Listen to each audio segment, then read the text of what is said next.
일상에 바쁜 여러분들을 대신해서 지식과 인사이트를 정리해드리는 매일 독서 매일 인사이트입니다. 오늘은 잘 될 운명으로 가는 운의 알고리즘, 이 책에 대해서 한번 살펴보도록 하겠습니다.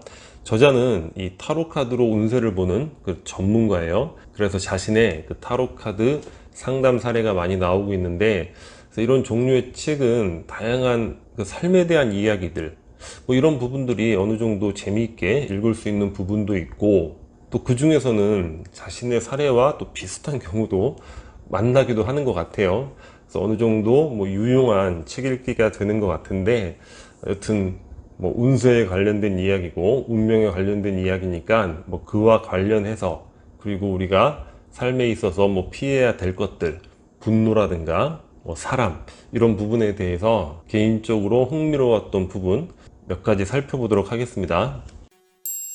첫 번째는 세상을 바라보는 관점인데, 그러니까 세상을 바라본다는 거, 그러니까 삶을 바라본다는 거, 운명을 바라보는 그런 관점이 되겠죠. 저자가 크게 네 가지로 이야기를 하고 있습니다. 첫 번째가 뭐냐? 바꿀 수 없는 거를 바꾸려고 하는 사람들이 많다는 거예요. 상담을 하다 보면. 근데 그런 거는 어리석음에 해당한다고 이야기를 하고 있습니다. 바꿀 수 없는 게 뭐죠? 예를 들어서 뭐 나의 유전자라든가 성격적 기질이라든가 부모님 바꿀 수 없죠. 태어난 국가 뭐 이런 거 바꿀 수 없고, 지나간 과거 돌이킬 수가 없잖아요. 이런 것들에 대해서 끊임없이 한탄하고 하소연하는 이런 경우, 물론 정서적으로 이해가 되기 때문에 그런 측면에서는 어리석다 이렇게까지 이야기하긴 뭐하지만, 삶의 태도라는 관점에서 보면 이제 어리석음에 해당이 된다는 거죠. 두 번째는 바꿀 수 있는 것을 바꾸지 않는 것, 이거를 나태함이라고 이야기하고 있습니다. 뭐 게으름이 되겠죠. 우리가 바꿀 수 있는 것, 가장 대표적인 게 뭐죠? 태도가 되겠죠. 어떠한 상황에 처하더라도 삶에 대한 나의 태도, 그건 바꿀 수 있잖아요. 우리가 반복적으로 많이 이야기 나눴던 부분이잖아요. 그리고 거기에 투여하는 거, 노력, 이런 것들은 바꿀 수 있죠. 투여되는 노력의 양, 이런 것들. 세 번째는 바꿀 수 없는 것을 받아들이는 것. 아까 어리석음과 반대되는 것이 되겠죠. 바꿀 수 없는 것, 지나간 과거라든가 부모라든가 태어난 국가, 나의 뭐 기질이라든가 여러 가지들, 이런 것들을 받아들이는 것, 이것은 평온함에 해당된다고 이야기를 하고 있습니다. 네 번째는 바꿀 수 있는 것을 바꾸려고 하는 것, 뭐 부지런함이 될 수도 있고, 이 책에서는 용기라고 이야기를 하고 있습니다. 근데 이러한 부분들을 딱 명쾌하게 정리한 그런 문구가 있어요. 니부어의 기도라는 문구인데, 수많은 책에서 그 저자들의 삶의 궁극의 자세, 뭐 이런 관점에서 소개를 하고 있는 그런 글인데, 조금 전에 말씀드렸던 내용하고 유사하죠. 기도의 내용이 뭐냐면, 바꿀 수 없는 것을 받아들이는 평온함, 그걸 주시고, 또 바꿀 수 있는 것을 변화시킬 수 있는 용기, 그걸 주시고, 그리고 자, 바꿀 수 있는 것과 바꿀 수 없는 것, 그거 분간하기 어렵잖아요. 그 둘의 차이를 알 수 있는 지혜를 주시옵소서. 이 부분에 모든 것들이 녹아 있는 것 같습니다. 우리가 운명을 대하는 것도 마찬가지로 내가 바꿀 수 없는 것, 그것을 받아들이는 평온함, 또는 내 삶이니까 책임감, 이런 걸 가져야 될 것이고, 또 바꿀 수 있는 것, 태도라든가 행동, 이런 것들은 당연히 용기를 갖고 또 부지런함을 갖고 바꿔야 될 것이고, 살아가면서 그런 것들을 분간해낼 수 있는 그런 지혜를 뭐 독서라든가 다양한 활동을 통해서 지혜를 이제 획득해 나가야 되겠죠. 운명을 맞출 수 있을까? 이거는 전적으로 저의 그 개인적인 의견을 한번 정리를 해본 겁니다. 첫 번째는 뭐냐면, 일반적인 기질은 어느 정도 맞출 수는 있는 것 같아요. 그것도 어느 정도예요. 근데 사실 이거는 뭐 타로 카드를 보던 사주 명리학을 보던 이런 것과 관계가 없이, 사람을 사실 많이 접하기만 해도 그 사람의 기질 정도는 또 이야기할 수 있는 그런 부분이 있잖아요. 여튼 여러 이제 운명학의 도구들, 어느 정도의 그런 기질의 성향들, 이런 것들은 나름대로 뭐 맞추는 경우도 많이 본 것 같습니다. 근데 중요한 건 두 번째인데, 자, 행과 불행을 맞출 수는 없다. 이 부분을 이제 느낀 것 같습니다. 사주 같은 경우도 제 자신의 삶에 대해서 적용해서 임상을 하는 거죠. 그리고 저와 가까운 주변 사람들 사주를 보면서 이렇게 임상을 하는데, 이게 어떠한 그 정확한 패턴을 가지고 뭐 들어맞는다, 이런 느낌은 들지 않는 것 같아요. 그리고 이 책에서도 소개를 하고 있는데 쌍둥이의 경우, 뭐 허각과 허공의 사례를 이야기하고 있는데 사실 둘의 기질은 서로 비슷하잖아요. 노래를 좋아하고 가수로 활동을 하고 있고, 하지만 그 둘의 행과 불행에는 굉장한 차이가 있잖아요. 그러니까 사주 명리학적으로 8글자는 둘이 동일하단 말이에요. 쌍둥이니까. 하지만 행과 불행은 또 큰 차이가 나는 거죠. 시기적으로. 세 번째는 만약에 맞출 수 있는 그런 원리, 뭐 고대부터 내려오는 뭐 손수 체험으로 수집해온 일종의 그것도 빅데이터가 되겠죠. 아주 정확성 높은 원리가 있다 하더라도 그것을 정확하게 해독해낼 수 있는 사람은 거의 없는 것 같다. 사실 3번의 한계는 명확한 것 같습니다. 많은 사람들이 운명을 본다고 나서고 있지만 과연 그들이 삶에 대해서 어느 정도 이해를 갖고 그런 원리에 대해서 어느 정도 깊이 있는 공부를 하고 이제 그 원리 자체가 맞는지 안 맞는지를 떠나서 그것을 제대로 이해하고 볼 수 있는 과연 그런 사람들이 몇이나 될까, 이런 한계가 또 명확히 있는 거죠. 그리고 네 번째는 일반적인 인생 이야기는 사실 듣다 보면 다 내 얘기 같아요. 그러니까 이 카운셀링에도 어느 정도 테크닉이 있다는 거죠. 예를 들어서 아이고 뭐 당했네, 뭐 손해봤네, 뭐 고생하네, 뭐 피해를 봤네, 뭐 이런 얘기 들으면 다 어떻게 합니까? 다 수긍하죠. 왜냐? 다 자기가 타인과의 관계에서 맨날 손해보고 당하고 뭐 힘들고 이런 걸로 생각을 하기 때문에 그런 언어들은 누구에게 얘기해도 다 용하다, 뭐 이러한 반응이 나올 수 있는 거죠. 그래서 정리를 하면 5번째 부분인데, 긍정적 해석에 대한 믿음, 이런 것만 남기는 게 우리가 가질 수 있는 좋은 태도가 아닐까, 그런 생각이 듭니다. 예전에 몇 번 말씀을 드렸는데 어려운 환경에서 노력해서 아주 잘 된 케이스가 있어요. 근데 그 사람이 쓴 책의 마지막에 자, 힘든 고비도 많았지만 자신은 자기의 태몽을 믿었다는 거예요. 뭐 너무 가난하고 힘들고 아버지 사업 부도나고 막 뭔가 학교도 못 가고 그런 환경인데도 그 어머니가 아주 멋진 태몽을 몇 번을 반복해서 이야기를 들었다는 거예요. 뭐 이모하고 대화하는 뭐 그런 것도 옆에서 듣게 되고, 아, 나는 저런 태몽을 타고났으니까 내 인생은 정말 잘 될 거야.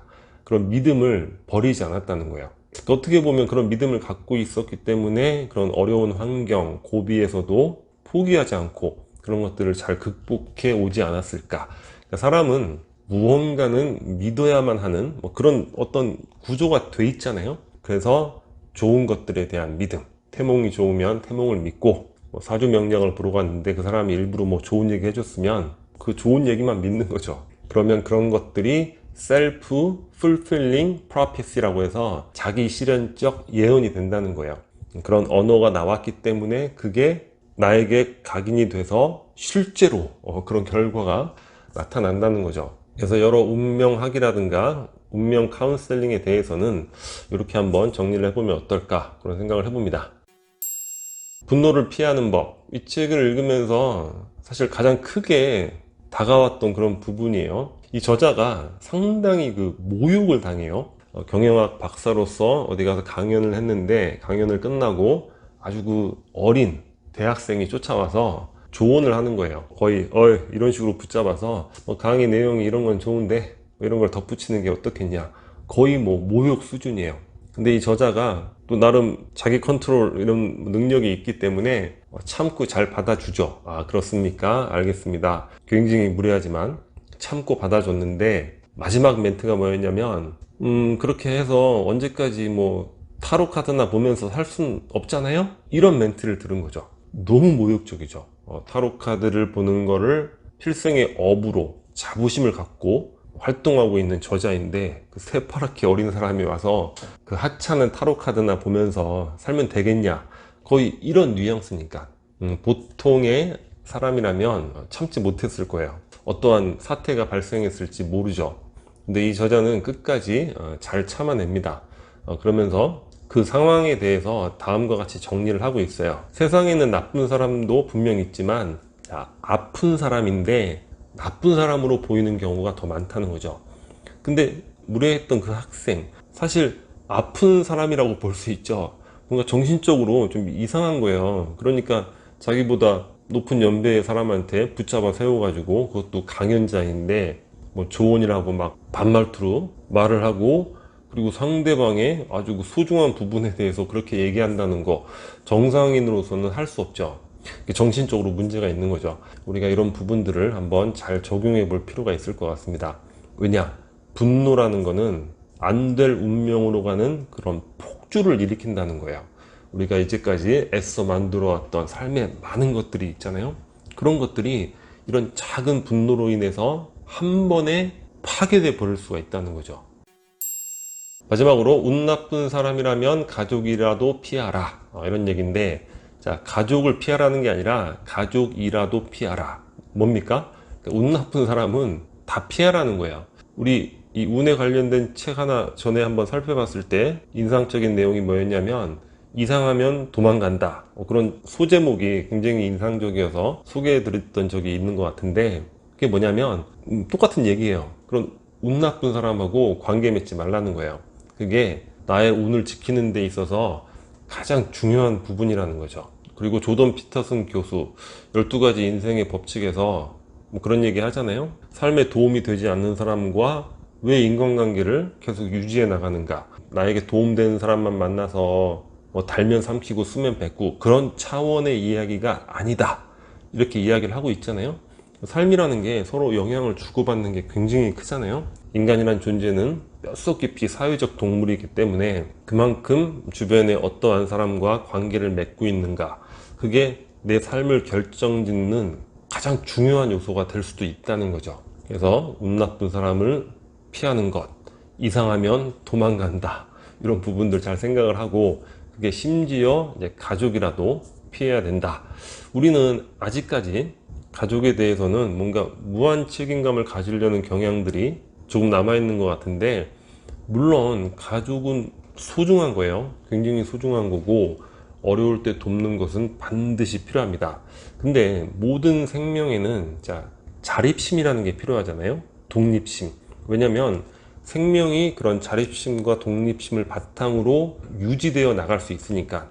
동물의 세계를 보면 어렸을 때는 어미가 자기보다 힘센 동물들과 사투를 벌이면서도 새끼를 지킨단 말이에요. 근데 새끼가 어느 정도만 커도 어미가 막 새끼를, 새라면 막 쪼아가지고 쫓아보내고, 다른 동물이라면 막 핥혀가지고 쫓아보내는 거죠.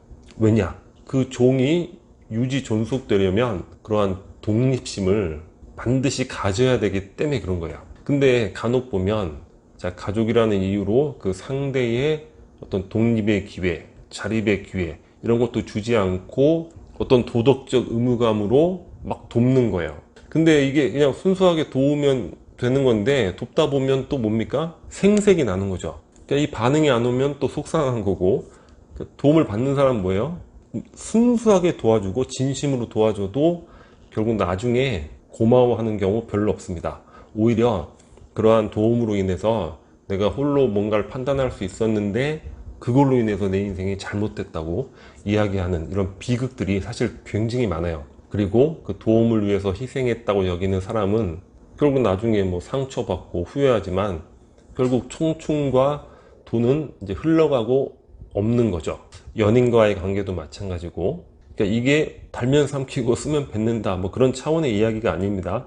연인이건 가족이건 어떠한 진정한 친구 관계이던 그 상대방의 어떤 생명으로서의 유지 존속을 위한 독립심, 자립심, 그런 기회를 박탈하면 안 된다는 거예요. 이런 부분에 대해서도 한번 생각을 해봤습니다. 자, 오늘 영상은 여기서 마치도록 하겠습니다. 이 캐리커처 구독 버튼이고요. 구독과 좋아요 많이 부탁드리겠습니다. 감사합니다.